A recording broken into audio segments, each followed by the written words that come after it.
Okay, so for real now, let's do some dungeons. You can do these in either order. I flipped a coin. We're going left first. Do we get both shock and wave here, or is there going to be another area after this? No, one of these is the shock dungeon, and the other one is the wave dungeon. Ah, that's kind of what I figured, but... And then after them is like... How this works, pacing-wise... So they had the Temple Mine, which is this huge, long deal, and they had... Okay, I was going to say Fajro Temple, but I've come to believe, based on this comment here, because this temple is Sonai's temple, which is a pun on literally just the phrase "so nice," which leaves me to believe that the ancient language employs soft J's, which means that the fire dungeon is actually called Fyro Temple, if I'm correct. And I have far too little faith in this game to not believe I'm correct. So anyway... Fyro Temple was this huge long deal that had a big break in the middle. And the developers are still kind of figuring out what to do with this whole pacing thing. So now what we've got is we've got these two temples, which are each of them... I don't want to say introduction, because that means it's going to sound like it's easy, but... Each of them is introductory in its way. And then there's a break between each of them, and also after both of them. And then we do the big final temple, which is where the kid gloves come completely off, and we get to do a bunch of bi-elemental puzzles. So look forward to that.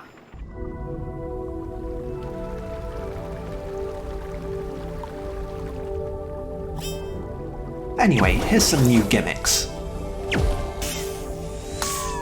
We get a whole new toy box to play with in this dungeon.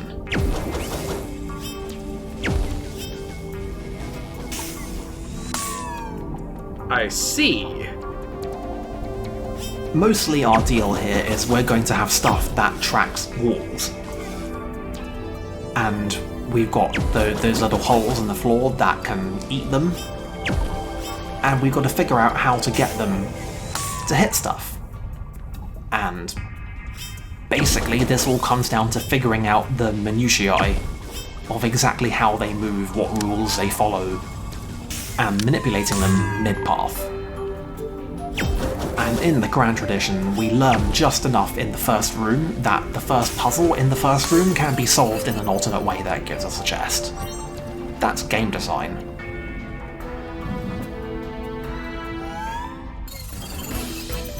Also, we get enemies that we can kill. You know how this works. The fish are another one of these examples of an enemy that it's technically possible to reach this point without actually having really figured out how to fight them. So this is where they make sure you figured it out.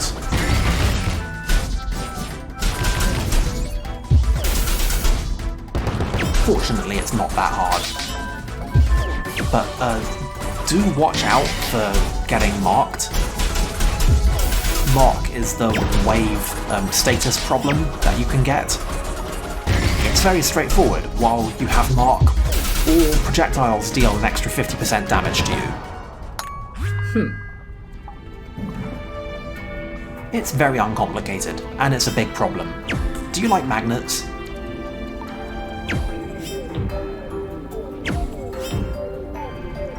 I really hope you like magnets. I suppose it would make sense for the Shock Temple to have some magnets. So yeah, another little part of our toolkit here. You hit the magnets with something shocky, and they do magnet stuff. I guess these are actually electromagnets. I mean, conventional magnets would always be doing magnet stuff. I don't know how this works, I'm not a physicist.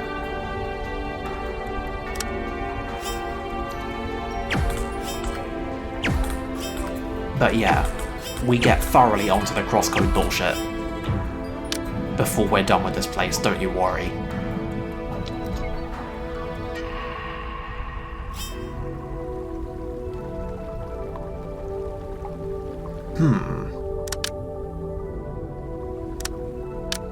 Yeah, it's just a shot. Just make the shot. Ugh. Not a fan of that one.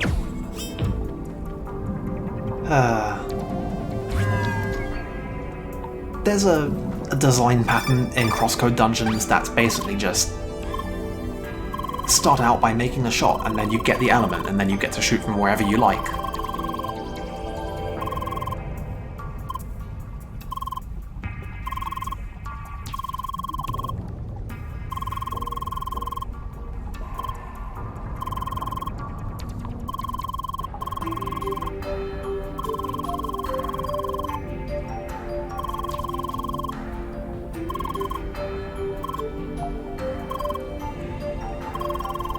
But I wanted an immersion breakdown.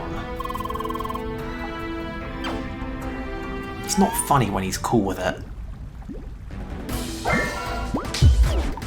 So yeah, here's our first unique question mark enemy in this place. Outside we had the Jalaric with a G, and now we've got the Jalaric with a J. They're totally different.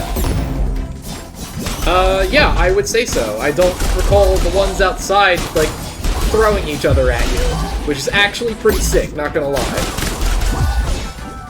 So, like, I feel like they can do something. Like, when we first meet them, Apollo makes a very big deal of being like, hey, watch out for their team-up attacks.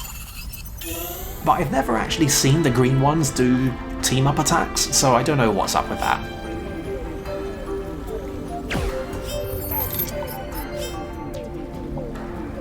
Anyway, one thing I like about Sanai's temple is that it's not really complicated in its layout. It's like almost the entire thing is on one floor.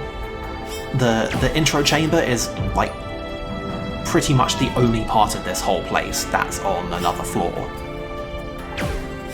And it's not like linear, it's just got this nice branch set up to it, where you go into the big room, and then you go down one of two branches, and then you go down the other of two branches. It's pretty straightforward about what it is and how it works. It does have some of the rooms are a tiny bit layered, but there aren't really any navigation puzzles here.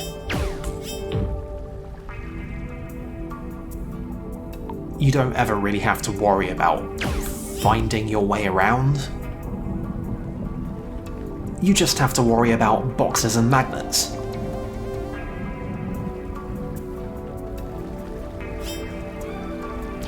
Fortunately, I really like all of these puzzles. I am just a huge fan of the shock and wave part of the game. I do get the feeling that this is one of those. It would be extremely convenient if you liked shock and wave puzzles parts of the game. I mean, yeah, it's... I don't really feel like that's notable. Yeah, guess what? If you like the stuff that the game's doing, you're gonna like the game when it does the stuff. That's the whole thing, right? Anyway, here's a... I'm gonna try... It's not difficult to pronounce, it's just difficult to say. Octopus. That's what these are called. There's just far too many consecutive consonants in that. I hate it. Can't even pronounce octopus. Gosh, come on, Fiddle. Step it up. I mean, how do you say it in a way that actually gets the right emphasis on the B in the middle? It doesn't make any sense. It's not.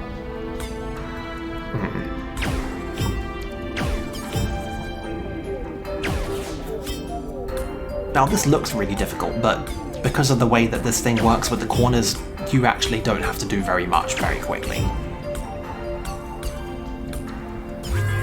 It's just a cool little bouncy puzzle.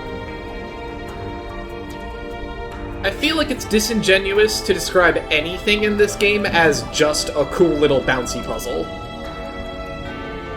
I mean, even by this game's standards, everything in this game is some kind of bouncy puzzle. Most things in this game are cool, but... Actually, I digress. This really isn't any kind of a bouncy puzzle. This is pretty much just a figure out how to hit each of these magnets. This is the point where they are very insistent on making you understand that you do not need to shoot the balls with a shock shot once they are charged up. You can hit them with whatever you want. It's very important that you understand this.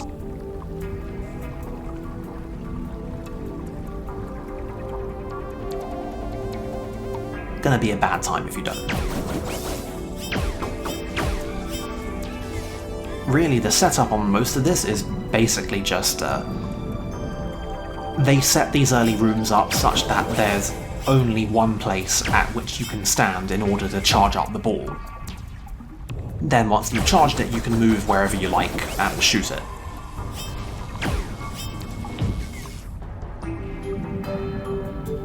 It's another one of actually, I think it's the same CrossCode design pattern, honestly. It's set up in a way that just... it restricts your options during the point at the game where it's trying to teach you something. And then later it gives you the element and says, right, now you can do this stuff wherever you want.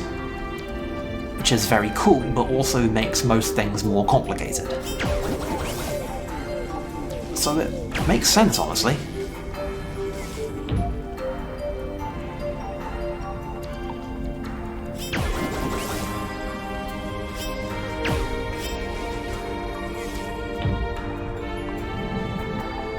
I just love this whole sequence. Just everything to do with magnets and boxes. It just makes my brain feel good.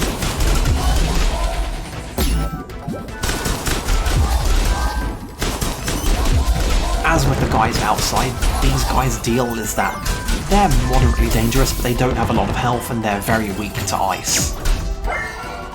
So you break out your level 1 combat arts at the right time, and you just take out all of them at once. It's a good time.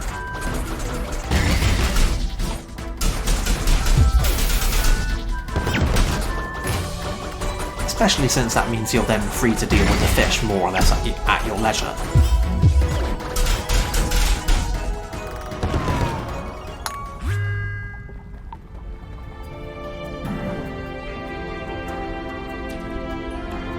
Oh boy. This is definitely a room.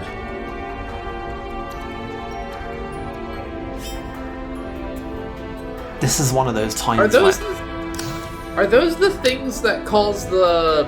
Yes. The orbs to go... Yes, they are. That is exactly what they are. I'm so glad you're beginning to appreciate the enormity of what we're dealing with here.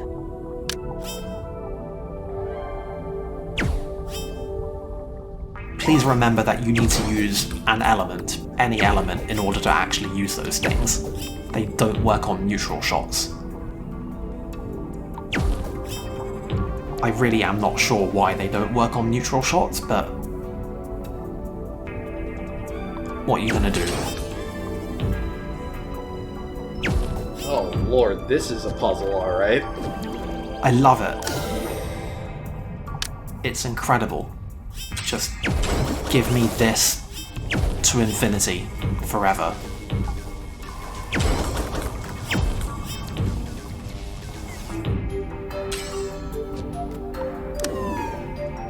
Like, how do you not just love this?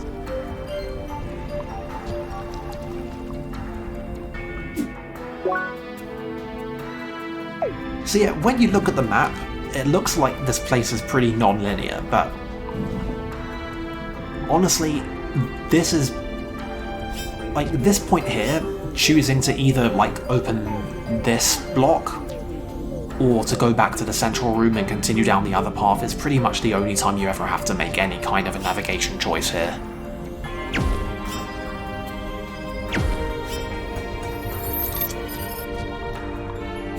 This whole thing is pretty much... No, you eventually open all of these locks, you pick a path, and you just keep going down it. It looks a certain way when you look at the map, but really this whole thing, it navigates itself.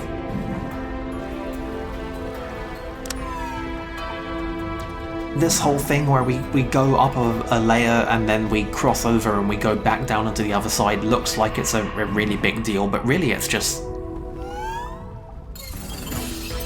slightly two-dimensional layering. There's still only one path through each of these routes.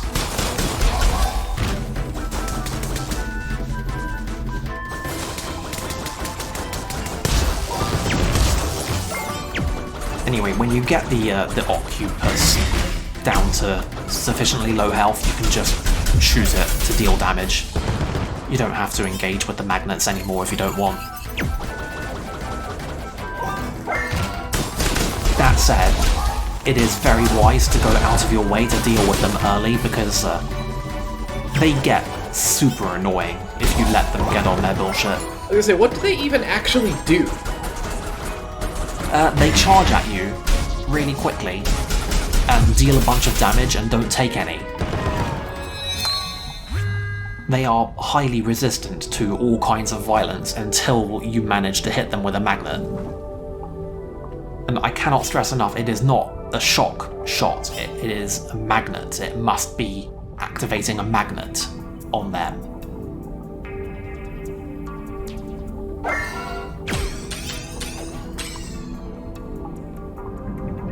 So this stuff can seem real confusing until eventually you pick up in this game that it pays off a lot to pay very close attention to the floor, because not only is the solution to almost every moderately complicated puzzle just pretty much laid out on the floor, it will also tell you that, like, hey, shooting these pillars and lighting them all up with a certain element does something. And if that's not enough, reading the lights on the floor left to right is usually a pretty good indication of the order in which you're supposed to engage with the pillars. Or rather, the order in which you're supposed to engage with lighting up all the pillars in each element.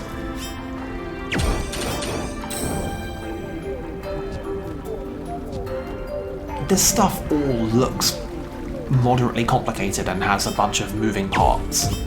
And like each of these things makes the magnets point in a different direction, and we've got to keep make a bunch of different variations on this shot in order to keep lighting up the pillars, but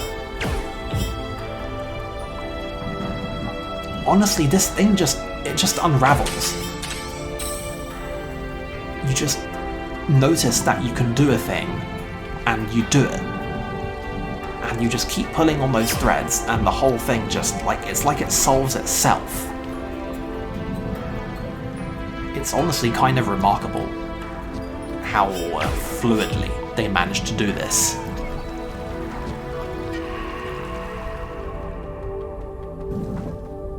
It's like some kind of game design.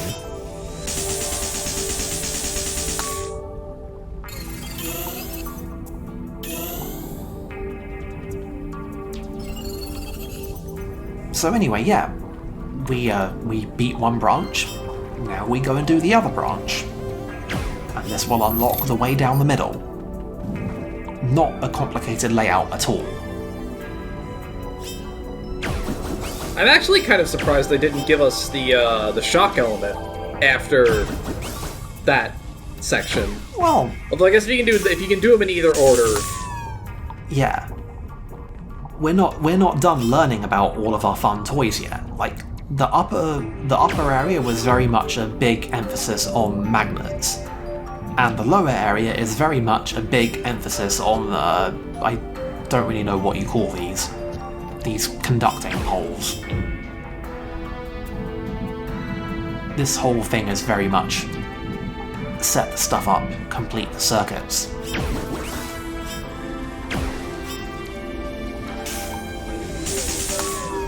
It does also involve magnets, but they're really very secondary to the whole thing.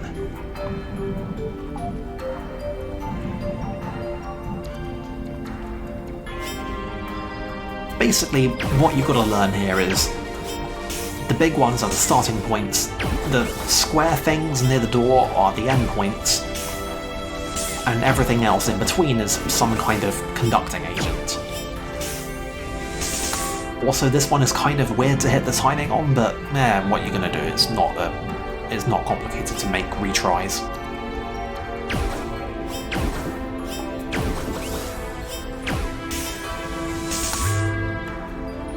The upper one is much easier. I was sure there was something secret to do with the boxes in here to get a chest, but they're just spare.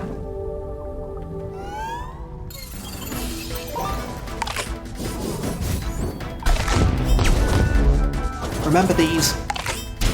I really hope you remember how to deal with these. Their teleporting bullshit can mess you up if you've forgotten about it. Their damage output is surprisingly high.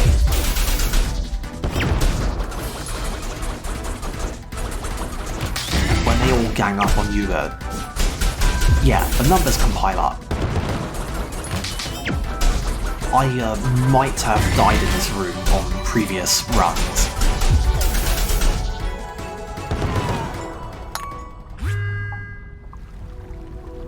It's a great time. So here's a question regarding this dungeon, the whole dungeon race thing. Uh-huh. Does everybody have their own set of times? Like, theoretically, could you lose to Emily but beat Tronny? No. Tronny is 100% scripted in every race in which he figures.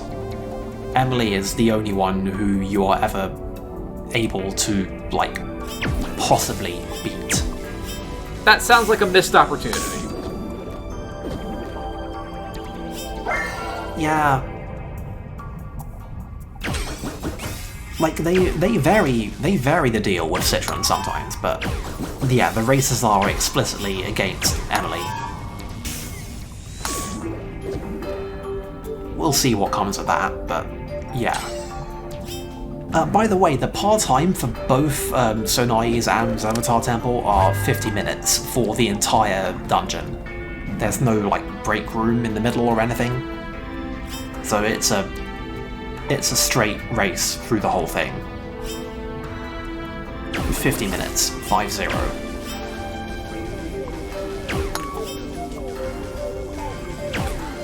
Here's a new-ish gimmick.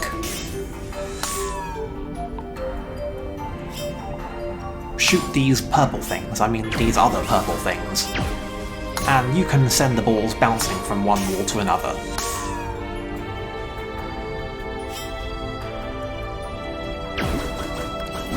This is pretty important because, as this room is about to teach us, the exact definition of a wall is open to some interpretation.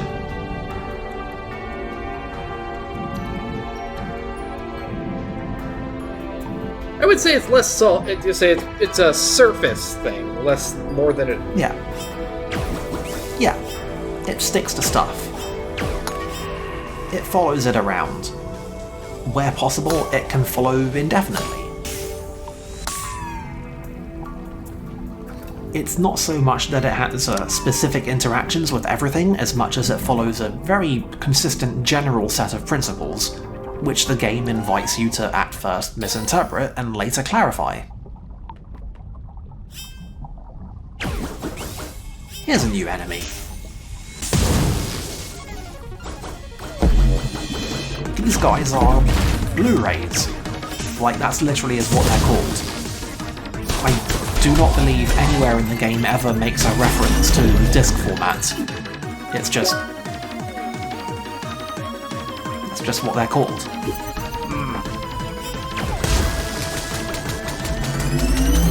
So yeah, they're fairly annoying. they like to hide in the ground. Not really sure exactly how they do that. The game suggests it's like some dimensional bullshit. And you have to use the shock stuff to get them out. You actually can deal damage to them. Like the Sharksters, they have to jump out in order to actually do attacks. And you can deal full damage to them briefly when they're doing that, so if you really want, you can fight them that way, but what if we didn't do that?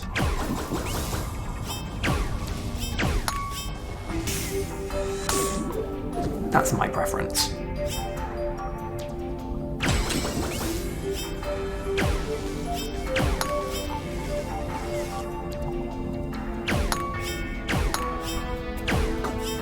So yeah, pay attention to dots on the floor. They're very helpful. Especially because they sometimes give away certain chests.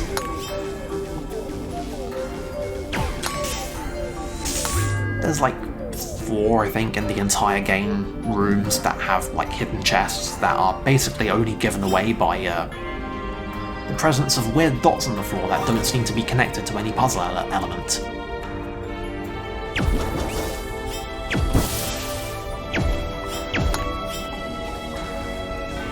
Anyway, what if we brought water blocks into this whole mess as well? I have to admit that was not the interaction I was expecting between the shock balls and the water blocks. Yeah, I thought that they would not play nice with water. I thought you would have to have the things frozen in order for them to orbit them like that, but no. Works on water. More importantly is how it works when the water stops being there.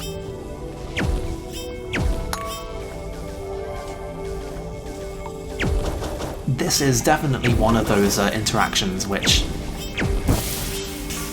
the game at one point will invite you to forget, and things might get a bit weird if you do decide to forget at that point. Be a small problem. Also, did you notice that the ball respawns at its launch point even while the charged ball is still in motion? This is extremely important.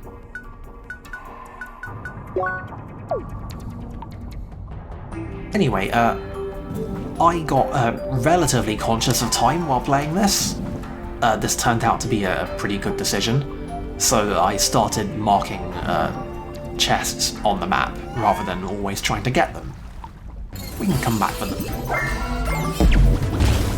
But it's just one of the things that like makes the dungeon race concept just kind of weird as a gameplay conceit, because like you go through this stuff and you see all this stuff and it's like, yeah, there's a puzzle here, I want to solve it, it probably has a real cool solution. But no, you gotta push past that instinct. And I don't like it.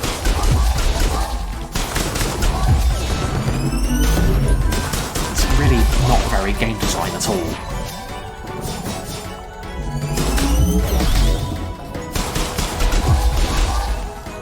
Anyway, I really thought that counter was gonna work, but no. It turns out that a couple of attacks can just ignore both a perfect guard and the counter moves. Be like, yep, I'm gonna trigger this counter, but I'm not gonna get hit by it. That seems a little unfair. Yeah, but not many enemies can do it, and the enemies that can do it only do it with certain moves under certain circumstances. It's really very limited, actually.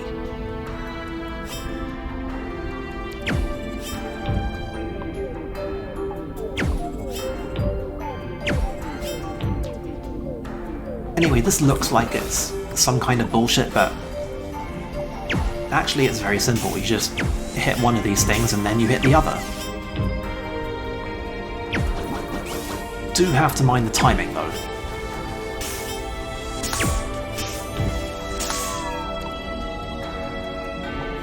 But yeah, that's it. That's all there is to that one. This one, though,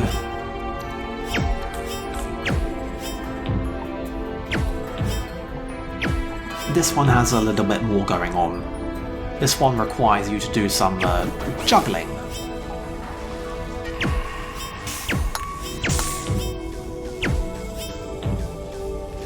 The thing with this one is that, because of the nature of that first switch, you are on a timer for all of this. So you can see we narrowly missed it there. So yeah, you might think that you can take your time while the ball's on that little upper block, but you can't. Gotta get to it. You gotta do all of these things at, like, I think you have one opportunity to let a cycle pass without doing anything before things start becoming untenable.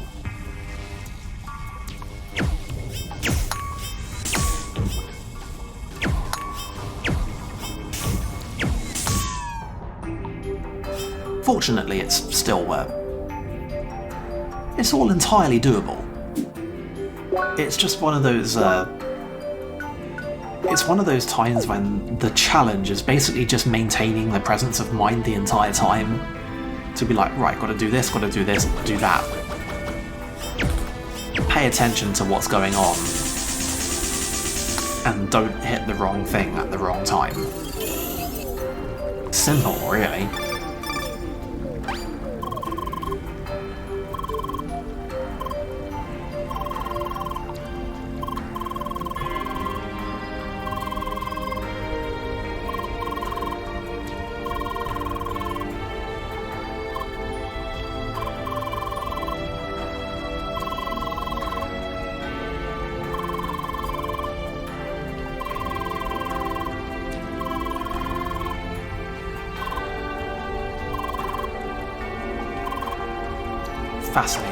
Fascinating stuff.